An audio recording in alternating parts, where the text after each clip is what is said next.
రెండు మూడు ఫారెస్ట్ కేసులో అధికారులు నిందితుడి కాళ్లు విరగొట్టిన ఘటన కడప జిల్లాలో చోటు చేసుకుంది. మైదుకూరు నియోజకవర్గంలోని ఫారెస్ట్ పరిసర ప్రాంతాల్లో పుల్లలు ఏరుకునేందుకు వెళ్లిన నాగేంద్ర ఫారెస్ట్ అధికారులను చూసి భయంతో పరుగులు తీశారు. దీంతో నాగేంద్రపై అధికారులు రాళ్లతో దాడి చేయగా అతని కాళ్లు విరిగిపోయాయి. వెంటనే నిందితుడిని ప్రొద్దుటూరు జిల్లా ఆసుపత్రికి తరలించారు. అయితే వీడియోలు తీయొద్దంటూ మీడియాపై ఫారెస్ట్ అధికారులు ఆంక్షలు విధించారు.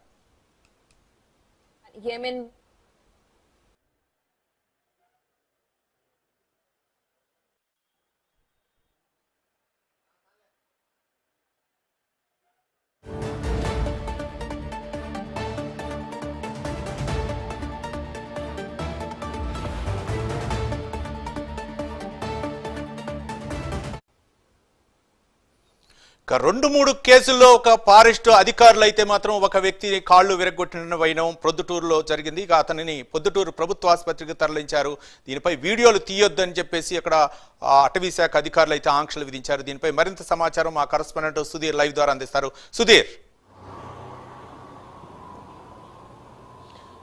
Thank you Ravi. ముఖ్యంగా చూసుకుంటే కనుక ఏదైతే మైదుకూరు నియోజకవర్గ పరిధిలో ఉన్నటువంటి ఏదైతే జీవి సత్రం అటవీ ప్రాంతంలో కూడా ఇవాళ ఉదయం ఎవరైతే నాగేంద్ర అనే వ్యక్తి కూడా ఏదైతే కట్టెపుల్లలు కొట్టుకొని జీవనం సాగిస్తున్నాడో అయితే అతను ఇవాళ కూడా పూర్తిస్థాయిలో కూడా ఏదైతే కట్టెపుల్లలు కొట్టుకునేందుకు కూడా జీవి సత్రం అటవీ ఫారెస్ట్కి కూడా వెళ్ళడం జరిగింది.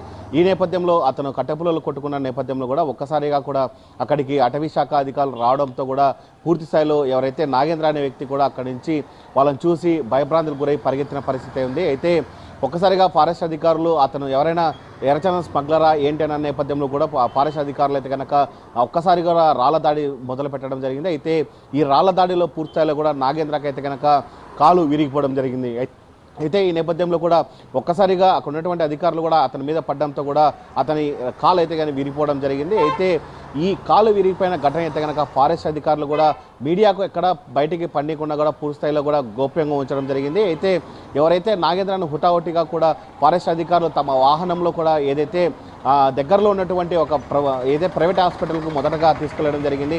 అక్కడ అతనికి ఎక్స్రే స్కానింగ్ తదితర స్కానింగ్లు కూడా చేయించడం జరిగింది. అయితే పూర్తి స్థాయిలో కూడా కాలు విరిగిందని అక్కడ ఉన్నటువంటి ప్రైవేట్ డాక్టర్లు చెప్పడంతో కూడా అతని హుటాహుటిన కూడా మరొకసారి ఏదైతే ప్రొద్దుటూరులో ఉన్నటువంటి ప్రభుత్వ ఆసుపత్రి కూడా తరలించడం జరిగింది. అయితే ముఖ్యంగా ఇక్కడ చూసుకుంటే కనుక అక్కడ ఉన్నటువంటి ఫారెస్ట్ అధికారులు కూడా మీడియా ప్రతినిధులు ఎవరిని కూడా చిత్రీకరించేందుకు కూడా వీలు లేనందుకు లేదు అంటూ కూడా పూర్తిస్థాయిలో హుకుం జారీ చేయడం జరిగింది. అయితే దాదాపుగా 10 నిమిషాల పాటు మీడియా ప్రతినిధులకు అటు ఫారెస్ట్ అధికారుల మధ్య కూడా మాటల యుద్ధమే జరిగిందని చెప్పుకోవచ్చు. ఎట్టకేలకైతే కనుక మనకు సంబంధించిన ప్రైమ్ లైన్ ప్రతినిధి అయితే కనుక పూర్తిస్థాయిలో ఎవరైతే నాగేంద్రకు కాళ్ళ విరగొట్టారో ఆ విజువల్స్ అయితే కనుక పూర్తిస్థాయిలో అతను చిత్రీకరించడం జరిగింది. అయితే ఈ ఘటనపై మనం చూసుకుంటే కనుక పూర్తిస్థాయిలో అటు ఎవరైతే జిల్లా ఫారెస్ట్ అధికారులు ఉన్నాడో ఆయన కూడా వివరణ కోరడం జరిగింది. అయితే వాళ్ళైతే కనుక పూర్తిస్థాయిలో కూడా వాళ్ళ కోణంలో చెప్పుకుంటూ రావడం జరిగింది.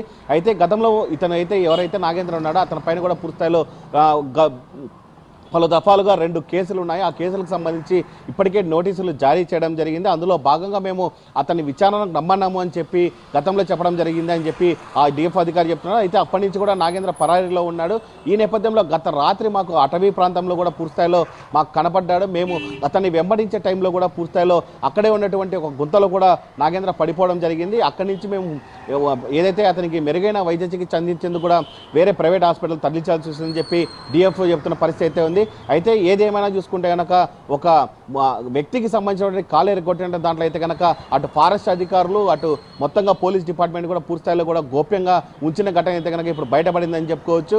ఏదేమైనా చూసుకుంటే కనుక అటు ఫారెస్ట్ అధికారులకు సంబంధించిన ఏదైతే ఉందో వాళ్ళు చెప్పుకున్న పరిస్థితి అయితే వాళ్ళ మాటలు చెప్పుకున్నారు. మరోపక్క ఎవరైతే నాగేంద్రను కూడా పూర్తిస్థాయిలో కూడా బయట మీడియాకు మాట్లాడితే కనుక నీకైనా ఖచ్చితంగా ఇంకా పెద్ద ఎత్తున క్రిమినల్ కేసులు పెడతాం, అలాగే గంజాయి అలాగే తదితర ఏదైతే ఎర్రచందనం కేసులు కూడా పెట్టి నేను ఇరికిస్తామని చెప్పి అతనైతే కనుక భయభ్రాంతులకు గురి చేస్తున్న ఘటన అయితే కనుక కడపలో చోటు చేస్తున్నామని చెప్పుకోవచ్చు రవి.